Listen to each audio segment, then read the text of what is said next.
Aujourd'hui, nous retrouvons le préparateur physique Yulen Martikorena. De nature modeste, il vous a sûrement caché son petit secret. Le beau, le grand surfeur est en fait champion du monde en sauvetage côtier.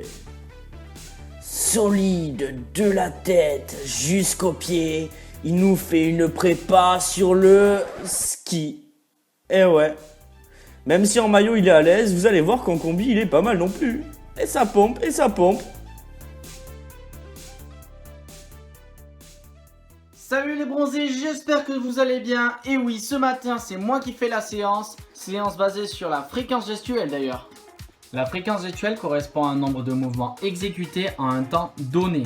Souvent rattachée aux activités sportives cycliques et exprimée sous le terme de vélocité, elle désigne un schéma gestuel reproduit de façon permanente et régulière pour créer le déplacement du corps. Dans cette séance, je t'ai prévu un petit parcours de 6 exercices à faire 6 fois avec 1 minute 30 de récup entre les séries. Je sais qu'on le répète à chaque vidéo, mais il est important que tu mettes en place un échauffement progressif et que cela devienne ta routine. Tu dois réaliser sur les exercices proposés un nombre de répétitions selon tes sensations, afin d'atteindre une légère sensation d'essoufflement. Comme sur les vidéos précédentes, tu commenceras par un travail articulaire, allant du bas vers le haut. Puis, tu continueras sur un travail cardiovasculaire avec un peu de course à pied ou de course sur place, avec des pas chassés, de la marche en canard ou encore quelques accélérations. Mais attention, cela ne fait pas partie du cœur de la séance, cela représente juste une préparation pour bien lubrifier tes articulations et augmenter ta température corporelle. Allez, go! Tu as donc 6 exercices à enchaîner. Le premier exercice est tout simple. Pendant 15 secondes, tu devras faire le plus de montées de genoux possible. Ensuite, sur une échelle d'exercice, tu devras faire des petits pas en alternant dedans, dehors de l'échelle, en avançant latéralement, en faisant un aller-retour. Toujours avec l'échelle d'exercice, en avançant de face, tu devras enchaîner des mouvements de pieds joints, pieds écartés sur chacune des cases de l'échelle. Puis, tu continueras sur un travail de saut pieds joints par-dessus l'échelle en alternant à droite et à gauche de l'échelle. Le cinquième exercice, c'est un travail de pas chassé entre deux plots disposés environ à 5-10 mètres l'un de l'autre où tu devras effectuer 3 allers-retours puis terminer par un sprint de 15 mètres. Ton objectif dans la séance sera d'effectuer le plus de mouvements possible sur chacun des exercices en gardant une qualité gestuelle optimale. La fréquence gestuelle est essentiellement liée au contrôle du système nerveux. Il va synchroniser les ordres de contraction et de relâchement musculaire, que ce soit pour la réalisation d'un geste simple ou d'un mouvement complexe en faisant intervenir plusieurs membres. Pour te faire un petit résumé, c'est un parcours où tu dois enchaîner les 6 exercices 6 fois avec 1 minute 30 de récupération entre les séries. Ciao! 3 hours later.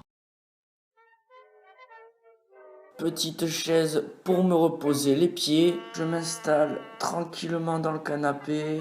Hop là. Elle est où la télécommande? Ah voilà. Qu'est-ce que je vais pouvoir mettre? Voyons. Elle marche celle-là? Allez. Aujourd'hui, nous nous retrouvons pour un reportage sur le guépard. Si vous ne le savez pas, le guépard atteint une vitesse de pointe de 110 km/h. Il mord sa proie au niveau du cou et ne la lâchera pas avant qu'elle meure. Leur particularité est de chasser en groupe, comme vous pouvez le voir. Et il n'a pas peur de s'attaquer à plus gros que lui. Comme par exemple des buffles ou encore des grosses gazelles.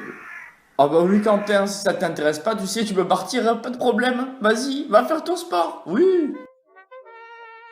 Et salut à tous les bronzés. Donc on se retrouve aujourd'hui pour une nouvelle vidéo. Dans ma partie, on va travailler... Attends, roulement de tambour. La coordination. En ski, tu peux retrouver la coordination à travers l'indépendance de jambes, où tu vas dissocier le mouvement d'une jambe par rapport à l'autre. Je te vois venir, toi qui n'es pas skieur, de quitter la vidéo. La coordination est à développer chez tout sportif.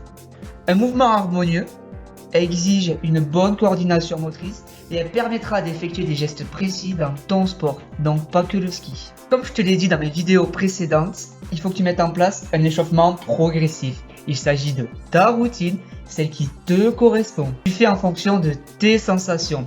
Le nombre de répétitions est adapté pour avoir une légère sensation d'essoufflement sans atteindre un état de fatigue. Pour ça, tu peux t'inspirer des échauffements que j'ai réalisés dans les anciennes vidéos ou tout simplement sur l'échauffement de Yulen que tu viens de voir. C'est parti, t'es chaud pour faire la séance. Attention de ne pas la réaliser à... On aurait pu être à 0h01 si on avait voulu. Je suis fatiguée. Excusez-moi, non, c'est chez nous. Écoutez, monsieur, calmez-vous, parce que comme nous sommes arrivés ici il y a 15 jours, on a eu le même problème et on n'a pas fait autant d'histoire. Allez, t'es chaud, c'est parti. Pour chaque exercice, tu feras 7 séries de 30 secondes d'effort, avec 1 minute de récupération entre chaque série et 2 minutes entre chaque exercice. Tu commenceras par un travail de synchronisation, claquement des mains, lors du franchissement du plot. Tu changeras de côté à chaque plot de manière à réaliser des changements de direction. Pense à bien adapter tes gestes en fonction de la situation et de la disposition des plots. À chaque série, tu essaieras d'être de plus en plus précis dans ta synchronisation. Tu ne devras pas regarder ce que tu fais avec tes pieds. Ton regard devra se projeter toujours sur le futur plot, ce qui te permettra d'anticiper ce qui se passe devant toi. Tu seras alors prêt pour enchaîner un second travail où tu toucheras le plot à chaque fois que tu le franchiras. Tu toucheras une fois main gauche, puis main droite, vice versa, et ainsi de suite.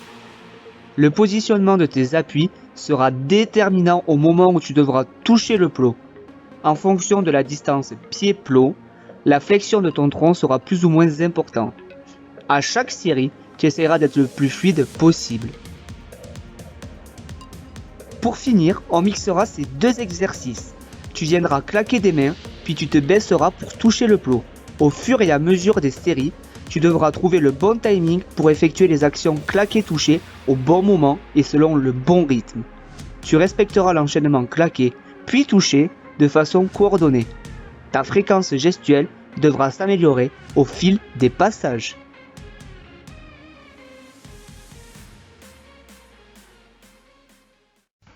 J'espère que cette séance va te plaire. Alors, pour résumer ce qui t'attend, ça sera 7 séries de 30 secondes d'effort avec 1 minute de récupération entre chaque série. Ce que je te propose, c'est qu'à chaque fin de série, pour te motiver, te challenger, tu vas essayer de complexifier un peu la distance, donc la disposition entre deux plots pour que tu puisses sortir de ta zone de confort et t'adapter à chaque série. Et n'oublie pas, entre chaque exercice, tu auras 2 minutes de récupération. Il faut savoir qu'en ski, l'énergie de rotation est restituée pour optimiser le glissement grâce à la dissociation. Tu l'as bien remarqué, il est judicieux de développer la coordination, que ce soit à travers ma séance ou les 3 premières séances que l'on t'a proposées. Le but étant de développer, de maintenir et de perfectionner ta coordination en fonction du niveau que tu as. Et j'espère que les contenus que l'on te propose te correspondent. Si tu aimes, tu peux partager, ça nous fera un grand plaisir. Tu peux même nous laisser un commentaire pour qu'on s'améliore. Et je pense que tu l'attends. Oh oui, tu l'attends. Quand te reverrai-je? Pays merveilleux, où ceux qui s'aiment vivent à deux.